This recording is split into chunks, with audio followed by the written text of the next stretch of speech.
এবং রিফাত রশিদ। আপনারা জানেন রিফাত রশিদকে 18 তারিখ থেকে খুঁজে পাওয়া যাচ্ছে না।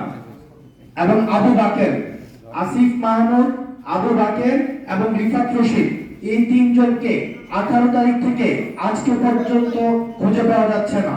এবং আমার পাশে যিনি রয়েছেন উনি হচ্ছেন আসিফ মাহমুদের বাবা। আমরা আসিফ মাহমুদের বাবার থেকে কিছু শুনতে চাই। এখন বাইরে না সেটা বই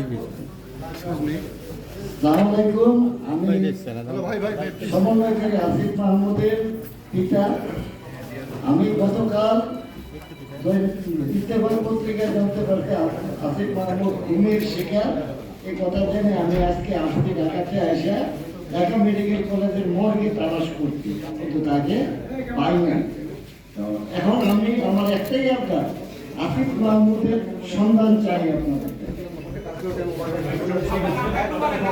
আমার নাম মোহাম্মদ বিলাল হোসেন, বাড়ি মুরাদনগর উপজেলা ঠাকুরপুর গ্রামে।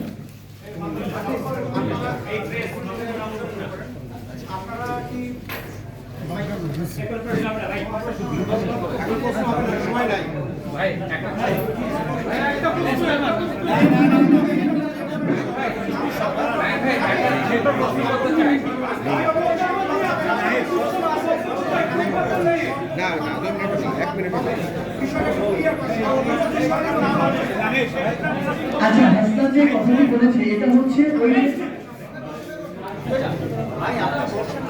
আপনি যেটি বলেন আসলে হবে হবে না, দ্বার খুলবে কিনা, হাসনাত যেটি বলেছে সেটি হচ্ছে আমরা যেদিন আমাদের দাবিগুলো জানিয়ে এসেছি, আমাদের প্রেস রিলিজ দেওয়াগুলো হয়েছিল না, ইন্টারনেট নেই, প্রেস ব্রিফিং করাগুলো হয়েছিল না নিরাপত্তার কারণে।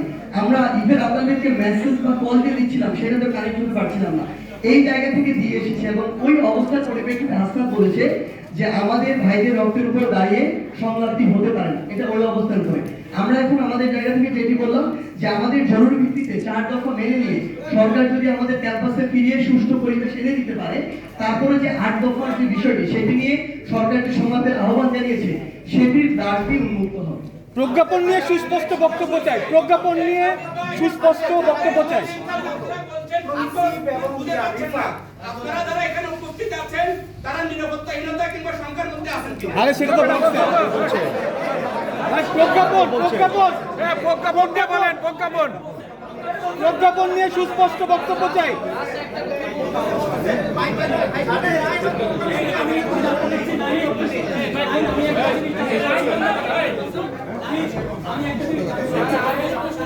প্রজ্ঞাপন নিয়ে সুস্পষ্ট কথাটা বলতে চাচ্ছি।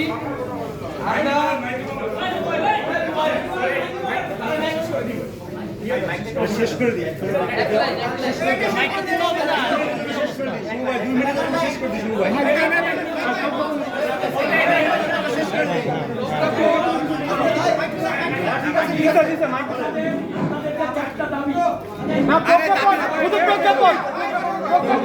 আমরা মনে করি মহামান্য আদালত শিক্ষার্থীদের পক্ষে রায় দিয়েছে, সে অনুযায়ী সরকার প্রজ্ঞাপন দিয়েছে।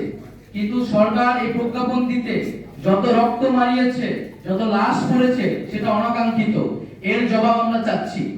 দ্বিতীয়ত, প্রজ্ঞাপনের আগে শিক্ষার্থী এবং অন্যান্য স্টেক হোল্ডারদের সাথে নীতি নির্ধারণী সংলাপ প্রয়োজন ছিল। এই ধরনের সংলাপ ছাড়া প্রজ্ঞাপনকে আমরা চূড়ান্ত সমাধান হিসেবে গ্রহণ করব না।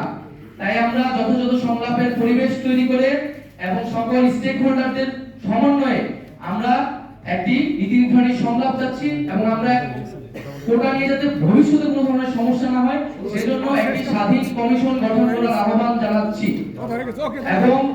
এবং এই প্রজ্ঞাপনের সাথেই কিন্তু কেবল আমাদের আন্দোলনটি সম্পর্কিত নয়, আমরা কিন্তু আন্দোলন থেকে সরে আসছি না।